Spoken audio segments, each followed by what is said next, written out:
생명의 샘가에서 요한복음을 묵상하고 있습니다. 오늘은 25번째 주제가 되지요. 요한복음 5장 30에서 38절 하나님의 아들이심을 증거하는 것이라는 주제가 되겠습니다. 유대인들은 예수님이 성육신하신 하나님이시며 하나님과 동등하신 분이라는 것을 알지 못했죠. 그들은 예수님께서 생명을 살리시고 마지막에 심판의 권세를 행하신다는 것에 대해서 거부했고 진노했으며 죽이려고까지 했습니다. 이에 예수님은 자신에 대하여 증언하고 계시지요. 먼저 30절입니다. 자기 스스로를 증언하는 예수님이라는 내용이죠. 내가 아무것도 스스로 할 수 없노라. 듣는 대로 심판하노니 나는 나의 뜻대로 하려 하지 않고 나를 보내신 이의 뜻대로 하려 하므로 내 심판은 의로우니라고 했습니다. 예수님은 그의 사역이 자신의 일이 아니라 하나님의 일이므로 독립적으로 행할 수 없고 아버지를 전적으로 신뢰하고 의존하고 그 뜻대로 순종하시는 것이라고 이해될 수 있는 말씀을 하신 거죠. 그러나 우리는 좀 더 깊이 넓게 내용을 보아야겠습니다. 성부와 성자는 완전히 일치된 존재로서 성부와 성자는 서로 의존하고 계신다는 것입니다.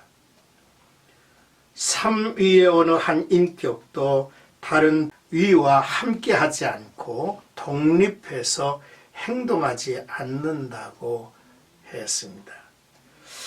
그러므로 내가 아무것도 스스로 할 수 없다 하셨고 듣는 대로 보내신 이의 뜻대로 한다는 말씀은 아버지와 아들이 하나이라는 것을 증거하고 있지요. 신학자 볼트만은 예수님께서는 하나님 아버지를 자신의 말과 행위 속에서 발견하게 하는 계시자이시다라고 말했습니다.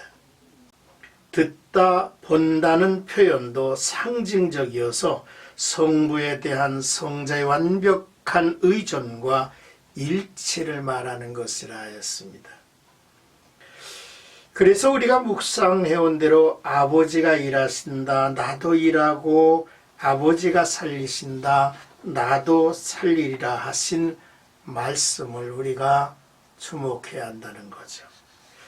그러므로 예수님의 행위는 하나님의 뜻과 일치가 되는 것이며 그의 심판은 의로운 것이라고 자기에 대한 스스로의 증언을 하시는 내용입니다.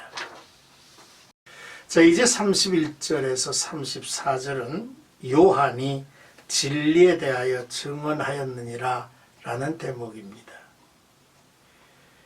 예수님은 자기 자신만의 증거이면 참되다 말할 수 없다 하셨습니다. 이는 예수님이 신명기 말씀에 근거하여 나를 위하여 증언하신 이가 따로 있다고 했습니다. 먼저 켜서 세상을 비치는 등불로 온 요한, 그가 진리에 대하여 예수 그리스도에 대하여 증언을 했음을 말씀하신 거죠. 한때 많은 사람들이 요한을 따르기도 했죠. 당시 사람들이 세례 요한의 정체를 알고자 하여 갔을 때에 그는 자신이 메시아가 아니라고 하면서 예수님이 세상의 죄를 짊어지고 가는 하나님의 어린 양이라고 했습니다. 세례 요한이 예수님 자신을 소개한 것이죠. 그러나 요한의 증거는 예수 자신을 위해서라기보다는 인간을 위해 필요한 것이었습니다. 너희로 구원을 받게 하는, 즉 그의 증거를 받아들이면 구원받을 수 있다는 점에서 가치와 효율성을 이제 보게 되죠. 예수님은 사람의 증언을 의지하지 아니해도 더 큰 증거가 저에게 있다 했습니다. 끝으로 36절에서 38절은 요한의 증거보다 더 큰 아버지의 증언이라는 내용이죠. 먼저 그것은 바로 하나님이 예수님을 통하여 이루시는 역사들을 보아도 그렇다는 것입니다. 요한복음에서 보여주는 7가지 표적이 그렇습니다. 이미 3가지가 소개됐죠. 하나는 물을 포도주가 되게 하신 이적입니다. 또한 왕의 신하를 고쳐준 일입니다. 그리고 38년 된 안진뱅이를 일으켜 고치신 일을 말하고 있죠. 앞으로 4가지 놀라운 표적이 이어서 소개될 것입니다. 또한 하나님께서 친히 예수님에 대해서 내 사랑하는 아들이라고 말씀으로 증언하신 일이죠. 이제는 오직 그의 말만 들으라 하셨습니다. 이것은 예수님만 들은 것이 아니라 요단강에서 세례를 베풀던 세례 요한이 들었고, 또한 변화산에 함께 올랐던 제자들도 들었습니다.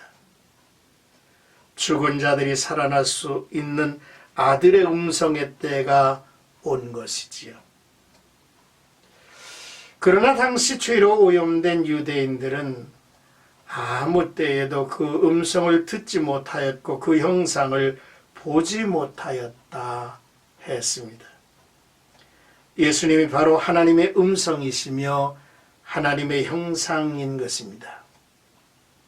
그럼에도 영적 맹인인 그들은 아버지가 보내신 예수님의 말씀을 듣지 못했고 그의 모습 그리고 그의 행하신 표적으로도 그가 하나님이신 줄을 모른 것입니다. 그러나 예수님은 길이요 진리요 생명이시죠. 그의 말씀이 빛이며 생명이라는 것입니다. 예수 그리스도는 하나님의 말씀이 육신이 되어 우리 가운데 오신 분이 아닙니까? 그러므로 그의 말씀을 듣고 그를 보내신 이를 믿으면 영생을 얻는다고 하신 것입니다. 오늘의 말씀을 마무리합니다. 세례 요한은 등불이 되어서 어두운 곳에 있는 자들을 주님에게로 나오게 했죠. 우리가 속한 공동체가 그 한 사람 한 사람이 세상의 빛의 역할을 감당할 수 있었으면 좋겠습니다. 또한 예수 그리스도께서 성육신하신 하나님이심을 믿고 그가 곧 생명의 말씀이시며 영원한 심판의 주가 되심을 믿고 마지막 시대 예수 그리스도의 증인이 되기를 원합니다. 오늘도 주님의 말씀이 강력한 생명의 능력이 되어서 증거되는 하루가 되기를 주님의 이름으로 축원합니다.